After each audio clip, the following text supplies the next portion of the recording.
Welcome, everybody, to the Leaders Leading Leaders podcast. Welcome, everybody, to the Leaders Leading Leaders podcast. I am your host, John Espinosa. I really appreciate you all joining us today. If you like what you hear, please click that subscribe button on the bottom left. It helps us get this message out to as many people as we possibly can. And that meets our mission of helping get others to where they're going. Today, I have a special guest joining me, and I am really excited to introduce her and talk about her background, her experience with coaching and mentoring, and really all that she does. She's involved not only in her community, in the workplace, and then also we'll talk a little bit about her involvement as an intern or being an intern into the federal government. But all of those things really shape her and what she does. So my guest today is Ruth Hurtado. Hi, Ruth. How you doing? Hi. Hi, John. I'm doing great. Thank you. Good, good. Well, thank you for joining me today. And I want to introduce you to all the listeners first before we get going. But Ruth brings 25 years of federal government service. And she started when she was 10, right, Ruth? Yes. Because, Ruth has been around, but don't let her fool you. I promise you, she has a lot of energy and she brings that to her coaching and mentoring side of the house. She has a passion for creating exceptional professional development programs. And I first met Ruth really when she delivered a development program for our association, and she did a fantastic job. And ever since then, Ruth has been back, and we've asked her to come back, and she really does put together a dynamic presentation and digs into why leaders are leaders and how we can foster an environment of inclusivity. So we'll talk more about that. Ruth is a positive psychology coach. She's a federal career coach. She's a personal resilience instructor, and she uses her extensive knowledge really to help people navigate the intricacies of career development. And that's a big piece. And a lot of what Ruth does for our association is to help others, whether it's resume writing, interviewing skills, and again, meets the mission of helping others get to where they're going.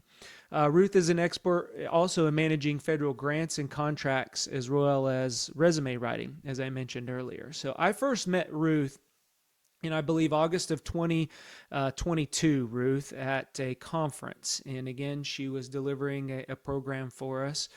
She did a great job. It was to probably at that time about 100 or so people in the room for that particular conference, and she just did an excellent job. When Ruth is not doing an awesome job delivering, keynotes and developing programs, she is a mother to two beautiful daughters. And she spends her time in hiking. I always see pictures of Ruth traveling. I think her latest trip, where'd you go, Ruth? Your To latest my vacation South trip? Florida, South Florida. Puerto So, Rico, Portugal. well, that's what I was going to say. It was more than just South Florida. So Ruth travels quite a bit, and I'm very jealous of all her beach pics that she posts on her social platforms. But I want to get straight over to Ruth. I want to have her introduce herself. Welcome, Ruth, to the Leaders Leading Leaders podcast. Again, I appreciate you joining us today, and I want to kick it off. Just tell us a little bit about yourself. Yeah, thanks, John, and thank you so much for the invitation. So, I think as John mentioned, I started my career over 25 years ago as an intern through a program called HACU, which is the Hispanic Association of Colleges and Universities. And for me, as a first generation college student, I didn't really have that much guidance growing up. I really didn't know what I was doing as far as, what I was going to study, where I was going to work. And I remember one day at college, and this is before social media, so we actually had flyers on the wall. And I saw this flyer that caught my eye, and it said paid internships. And I looked at that and I said, I have got to apply for that because I need a paid gig this summer. So I decided to go ahead and apply. And I ended up getting a position at the National Science Foundation for that summer. And it really just opened my eyes to the world of the federal government. And I remember just working with a lot of great people who took me under their wing and really mentored me and inspired me really to pursue federal service. So that's kind of how I started my career. And I worked for some great people who really supported me and my growth. I went back to school, pursued a master's degree. I started getting interested in learning and development and kind of moved into that area, wanted to pursue coaching. So I've done a lot over the years, but really my true calling and passion is really to develop others and really help develop the next generation of leaders. That's great, Ruth. I love what you just said is to help, develop the next generation of leaders. And a lot of what we've had you do for our organization is just that. We did a succession program this last time, and one of the key takeaways that I got from you was developing your brand, making sure that you understand the organization enough to relay it in an elevator speech.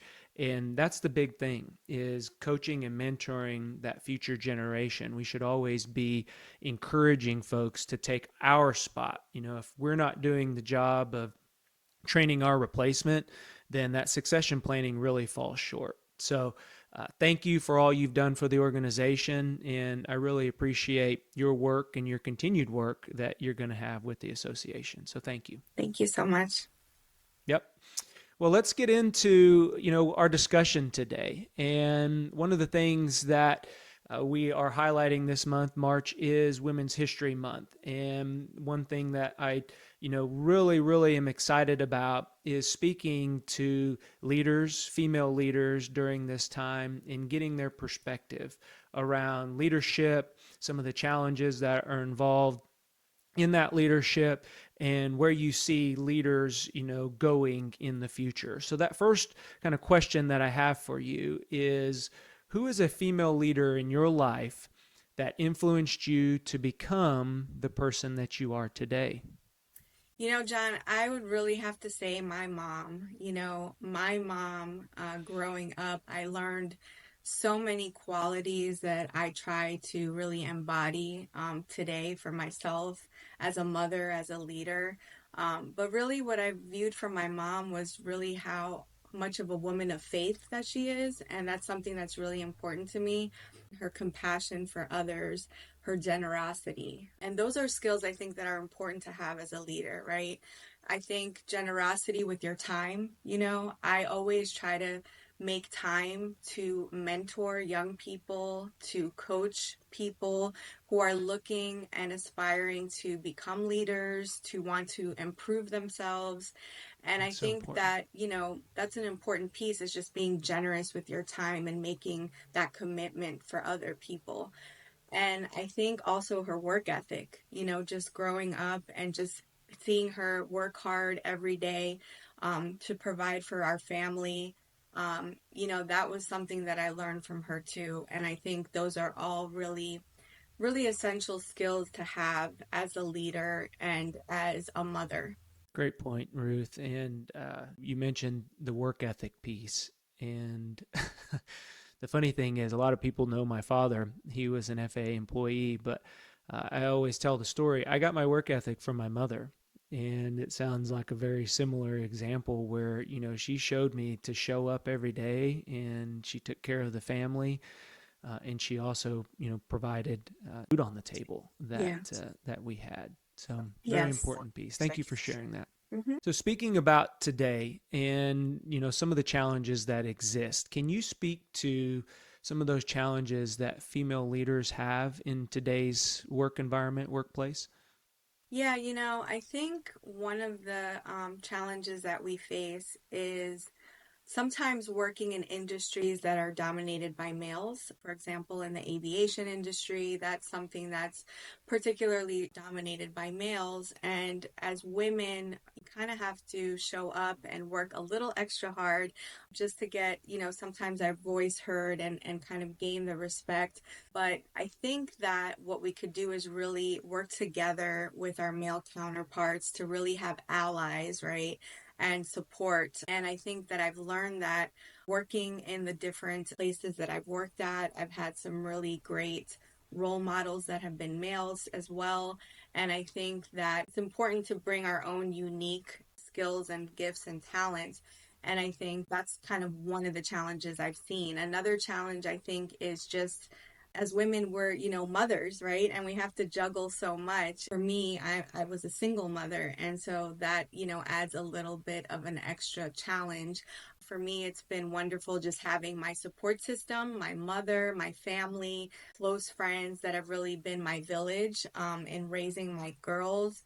And I think that with the right support system, you can really work through and navigate that.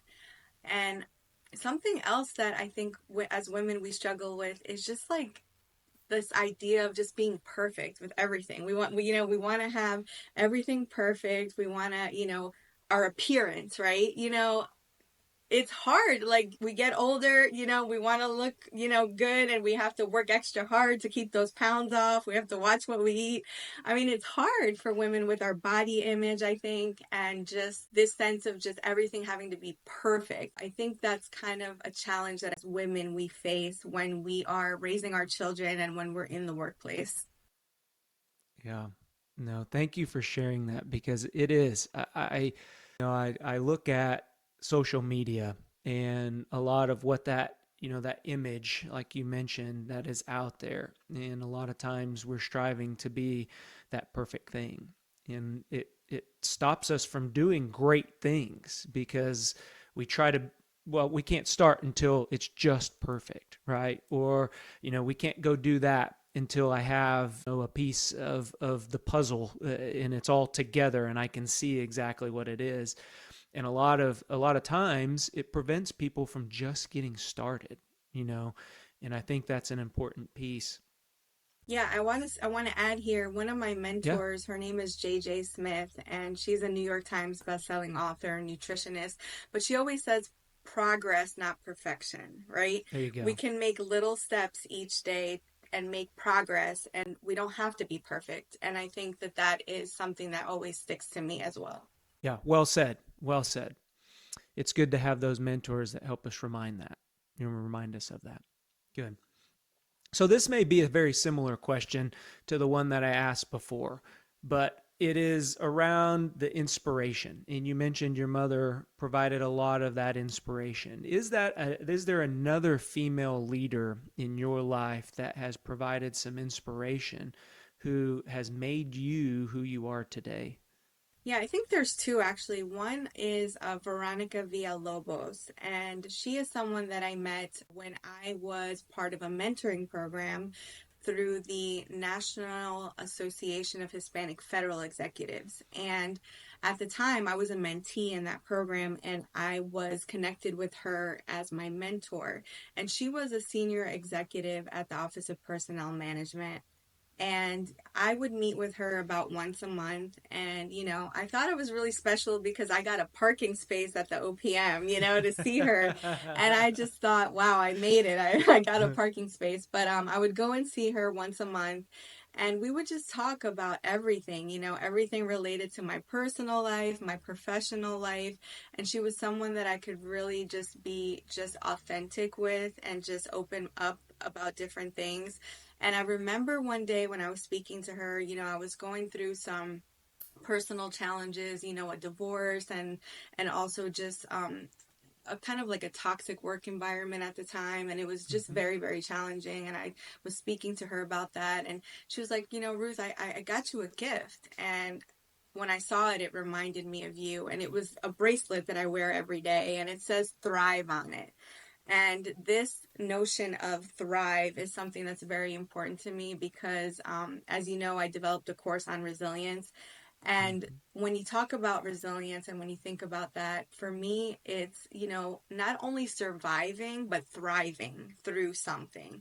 And when she saw that bracelet, it just reminded her of me, and she bought it for me. And I was like, wow. And I wear it every day to just remind me that whatever comes my way, I'm still able to thrive.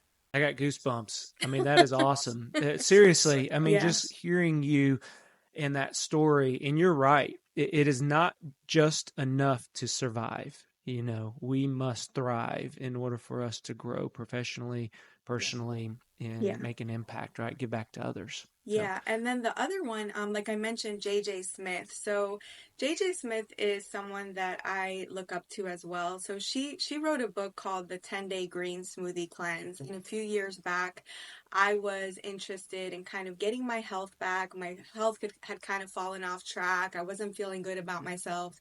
And someone told me about this green smoothie cleanse. And so I decided to go ahead and give it a try, and I, ended up losing 10 pounds. I felt much better good for about you. myself.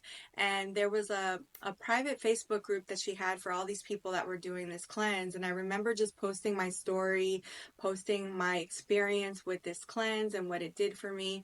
And what happened was she ended up noticing all these posts that I was putting in this group, and she ended up inviting me to be a panelist at her conference that Wow. summer. So I was a panelist with other women that had kind of looked at, doing this green smoothie kind of wellness experience with her. And that was a great experience. And then she also invited me to a fireside chat on another book that she wrote called Think Yourself Thin. And that was another great experience. I came in with a group of other women, and we, just talked about the book and what that meant for us as far as mental mastery and how do you do that. So she's been a really great inspiration for me. She's written tons of books. She's been on a variety of different shows like Dr. Oz and a lot of others. But she's one of my friends and mentors, and I really have learned a lot from her. One of the things, and I want to highlight on, and you talked about it a little bit earlier about taking a village, right? Mm-hmm. And the community that you are around, Mm-hmm. your Facebook group, and you talked about being on a panel. Can you tell the listeners a little bit about how important that is to be part of like-minded individuals, especially as you're going through change, right? And I Yes. know it ties a little bit back into your resiliency and your try or your word thrive that you use.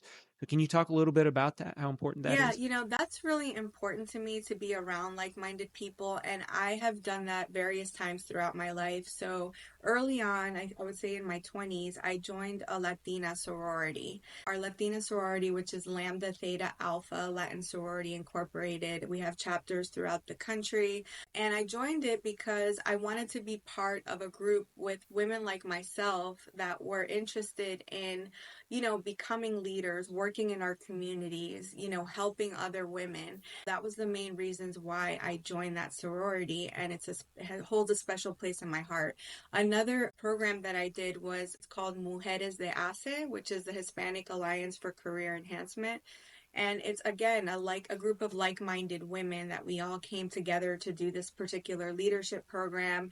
We're professional women. We're really valuing like our family values, our careers, and we come together from time to time to do things like vision board workshops or community service or attend things like the Congressional Hispanic Caucus Gala, all of these great things. And it's been a really great experience for me just being part of these different groups because I'm around people who are aspiring to be better and aspiring to do so much for other people. So it really makes me feel really great to be part of those groups. Also, the Hispanic Coalition, I will say, being part of the Hispanic Coalition at the FAA, I feel like an extended family with our group, the organization that we work at. I think it's been such a great positive impact on me to have this extended family because I know people from all over the country that are part of the coalition, and they've really been my supporters and my sponsors, like yourself inviting me to be part of the first conference I was part of, presenting my personal resilience workshop, other members inviting me to be part of events. This last week, I was part of a panel at Nova Southeastern University. I was also at an outreach event at an aviation school. So being part of these groups has really, really helped me in my life and in my career. So good. So good. Thank you, Ruth, for all that you do because that's a huge time commitment, right? You mentioned being a part of these groups and they do take time away from your family. And that time, though, just listening to your story and seeing the smile on your face, I know it's worth it to you. So thank you for taking the time to give back. Yes. Thank you. Great. Well, really the things that have occurred, and I want to probably frame it maybe in the last 5 to 10 years around leadership and the virtual aspect. I mean, even us doing this virtual interview probably wouldn't have been possible, 7, 8 years ago. We would have had to link up and be in person, and either had you here in the studio or I would have come to you. So, when we look at leaders from then to now, how has leadership changed? I mean, you've been in federal service for 25 years, and you've talked about the associations that you've been a part of, and you've talked about, your resiliency coaching and your programs that you've developed. How has leadership changed in the past 5 to 10 years? Yeah, I think during COVID, we went through a very difficult time. And I think one of the things that we learned were people were really, really burnt out. And, going through my own personal experiences and seeing what was going on in the world is what really inspired me to develop this course on resilience because people really needed help. And I think the main points of my course are one, to really help people understand that they need to invest in their self-care. They Mm. have to be able to recharge and make time for themselves, because if they're not good for themselves, they're not going to be good for other people. So something that I like to do is I joined a spa, I guess. And so I get once a month, I carve out time and I get either a facial or a massage. And I know that every month I have that little thing to look forward to. But also, like during the week, I'd go to a hot yoga class. Like that's just part of my self care and part of my health and wellness. And so I make sure that I make the time in the evenings after work to really dedicate to that because it's part of the way that I recharge. So that's part of resilience. Also, being a problem solver. I think that as individuals, in our personal lives and at work, we always come across challenges and problems, and Mm-hmm. we have to be able to really navigate that and be creative and be solution focused, right? Because we can't stay stuck in our problems. And I think one of the things that we have to learn to do is ask for help. Sometimes, as women, as anyone really in life, you really have to recognize when those times are that you need help and really lean on your support system for that. So I think that that's important. And then also maintaining a positive outlook, maintaining a gratitude journal, thinking of the things that you're thankful for each day. That's really important to maintaining a positive outlook. And then also meaning and purpose. So, like, what is it that you bring to this world? What is that gift that you can give away to others, right? Kind of learning how to recognize that and bring it, every day to those around who are surrounded in your life. That's really important. And then also your social support system. So, who are those people that are in your life that are there to help you? Your family, your loved ones, and your mentors, people that inspire you, people that you look up to. So I think that as leaders, I think we've kind of shifted, and we've heard a lot about resilience over the last few years, and I think that Mm-hmm. taking those things into account in your daily life is really important in order to be able to thrive, really. Yeah. This is like a little masterclass with you today because you are sharing so many good things with the listeners. Mhm. And, my 4 pillars are faith, self, and then your family and your vocation. And you're right. There was a lot of burnout Mhm. that we noticed Yeah. even prior to the pandemic and coming out of the pandemic, and Yes. it impacted people Yes. in a negative way, right? Hmm. And people forgot what it was like to do that self-care. So you're exactly, looking forward to something, Hmm. scheduling, whatever it may be, whether it's Yeah. a massage or, like you said, your facials, or that reward also, that that is coming and you have something to look forward to. You're always looking forward, and you just that 24 hours. And I struggle with this myself, as leaders. We're constantly looking forward, but we're also looking Yeah. what's next, and we accomplish a goal that we've met, and we don't celebrate ourselves. We Right. don't take time to really sit back and say job well done. It's what's next? And we're on to that next thing, and that builds up over time. So I've tried to do a good job of giving myself a 24-hour block to go and celebrate and just say, John, you're not going to look forward. You're going to look back.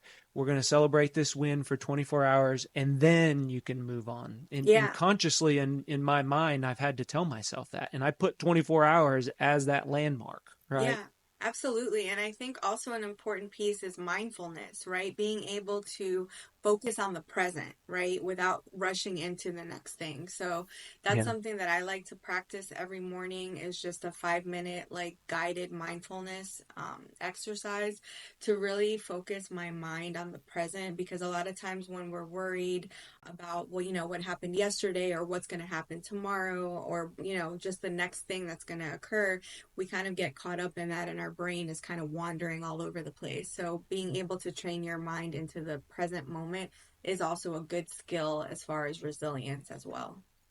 So can we unpack that? Because I think that's an important point that you Mhm. just made, being present. Mhm. So talk us through when, you wake up in the morning or if this is a daily routine, what Mhm. does that mindset look like? What does that mindfulness look like for you? Yeah, so in the morning, I'm a big person of faith. So I like to start my day with some scripture. So I do the U Bible app, and it has someone speaking about the scripture of the day. I listen to a very quick video.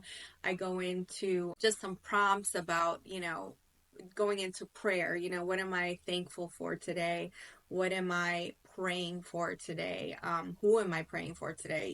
So I kind of, have this routine in which I read the scripture, I go into prayer, and I just take about 15 minutes just to focus on myself. I also use an app called Abide, and Abide is also a faith-based mindfulness app that I utilize daily as well. They also do faith-based sleep stories. And I know some of us struggle with sleep. I know I do sometimes. And your mind starts racing at night. And so I like to use a sleep story to calm my mind. So I kind of have these routines in the beginning of the day and at the end of the day. Awesome. That is great. And, you know, whether you believe the listeners believe in some higher power out there, one of the things I think that is important that you said is today. What am I thankful for today? What am I, looking forward to today? And it brings us back to that present moment in there. Some of the biggest challenges that I have occur between my left and my right ear, and Yeah, it's this headspace exactly. up here, right? So Exactly. great, great. And thank you for sharing your evening.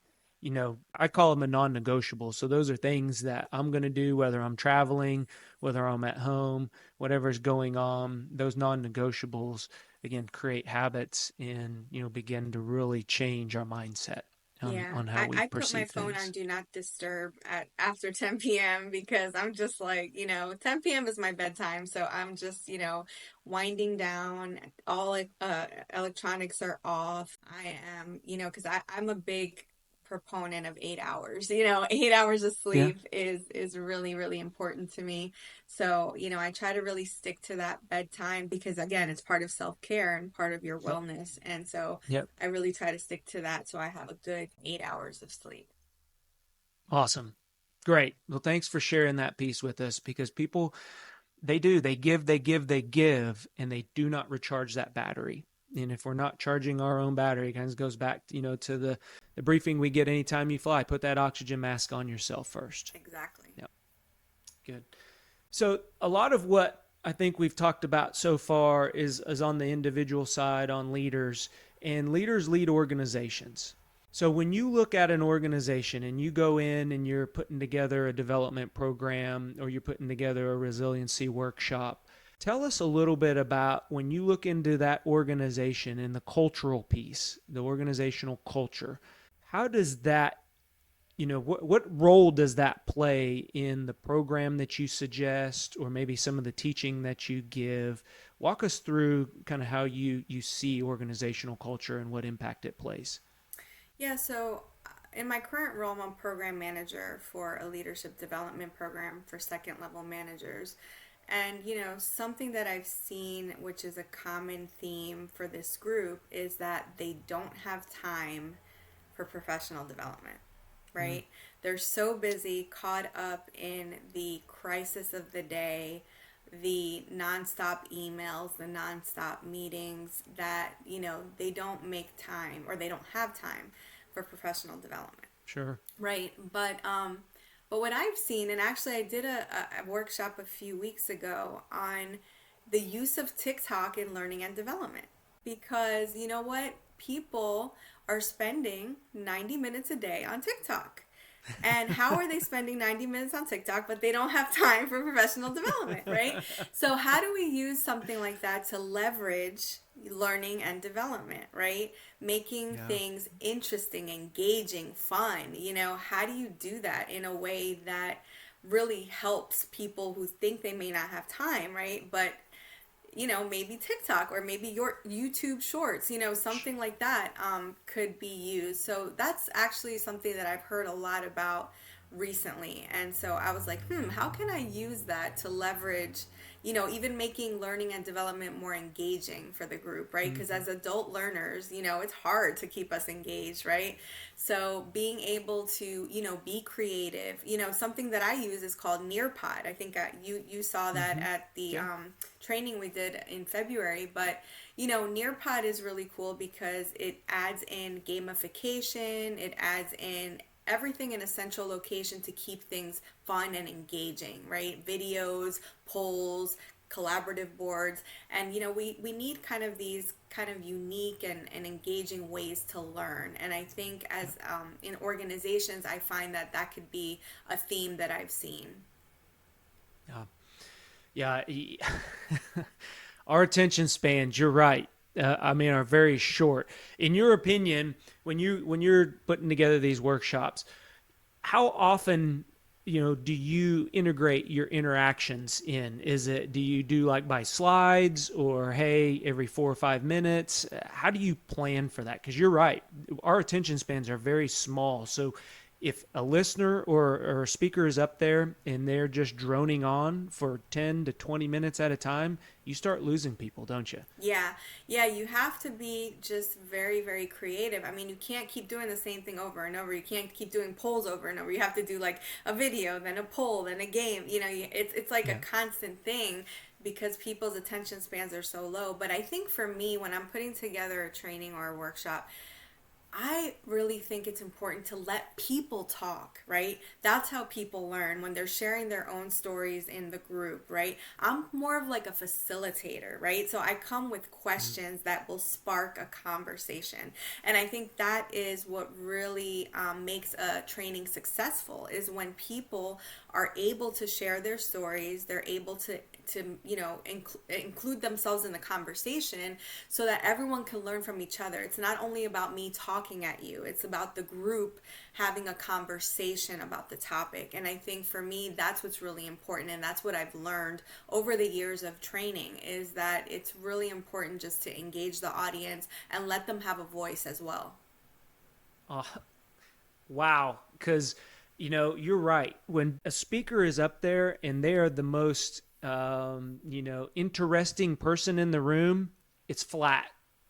But when they become the most interested person and they're kicking it back out to the audience, they're asking good questions, they're really thought provoking in making people come. It's a lot of times it's in us.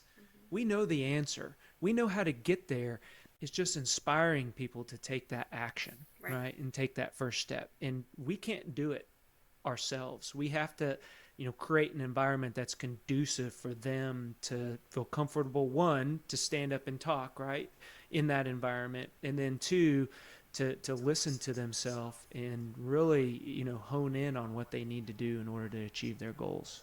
Yeah, That's and great. it's really, really rewarding for me because sometimes after the sessions that I give, maybe one or two people will reach out to me and share with me how that made a difference for them, how that particular training session really impacted their life. And for me, if just one person had that type of Yeah. experience, I'm feeling great because that's rewarding to me.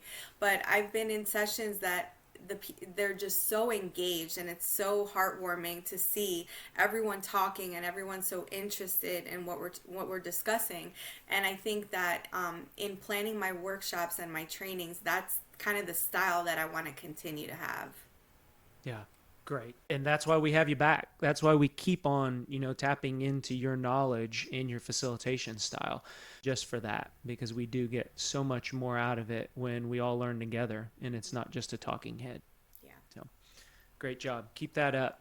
One thing that I do want to tie that into, and it's coaching and mentoring.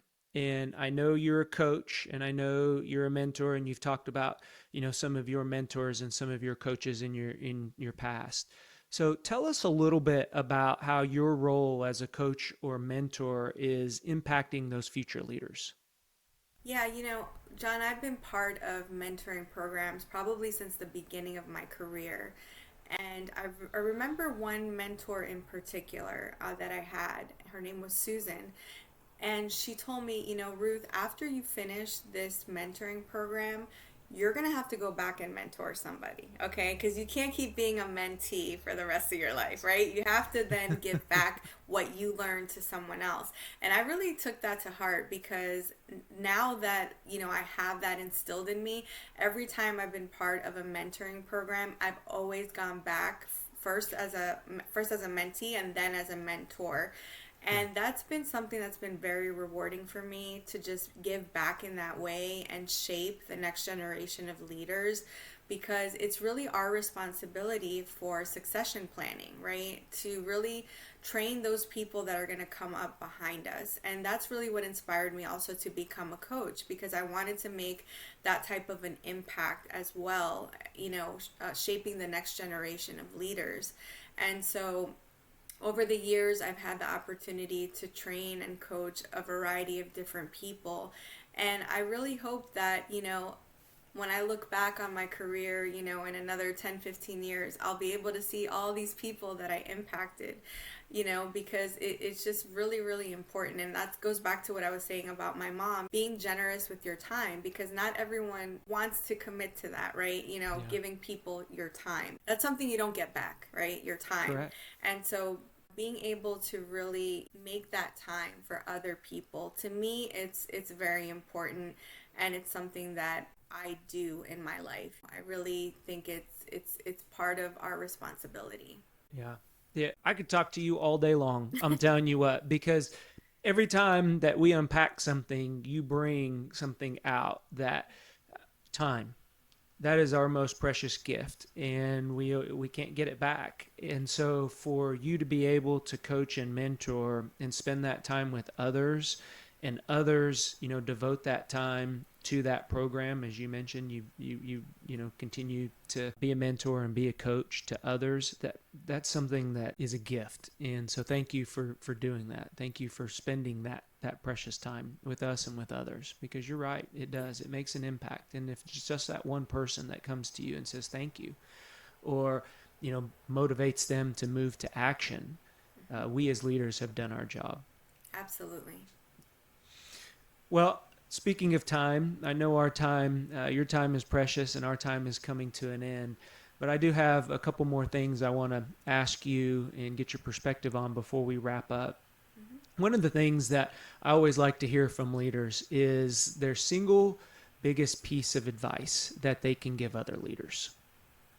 Yeah, I touched a little bit about it before, but I'm so big on resilience, right? I think that being a resilient leader is so important, right? Because we all go through challenges, we all go through hard times, and being able to adapt to change, to utilize strategies, something, as simple as just blocking off lunchtime on your calendar as a leader. Mm-hmm. That I think is really important for others to see that you're, working with, that you take that time seriously, so that you could take a break, get something to eat, recharge, and get back to the workday. So there's little things like that we could do as leaders to be resilient, and also to encourage others to do it as well. taking a vacation, that's important too. Being able to step aside and take some time for yourself and your, maybe your family is, I think, another way to recharge. But, being able to do those little things, asking for help, when we need help is important as well. And I think doing all those things are what really helps us to become effective and successful leaders. And again, to be able to thrive through anything.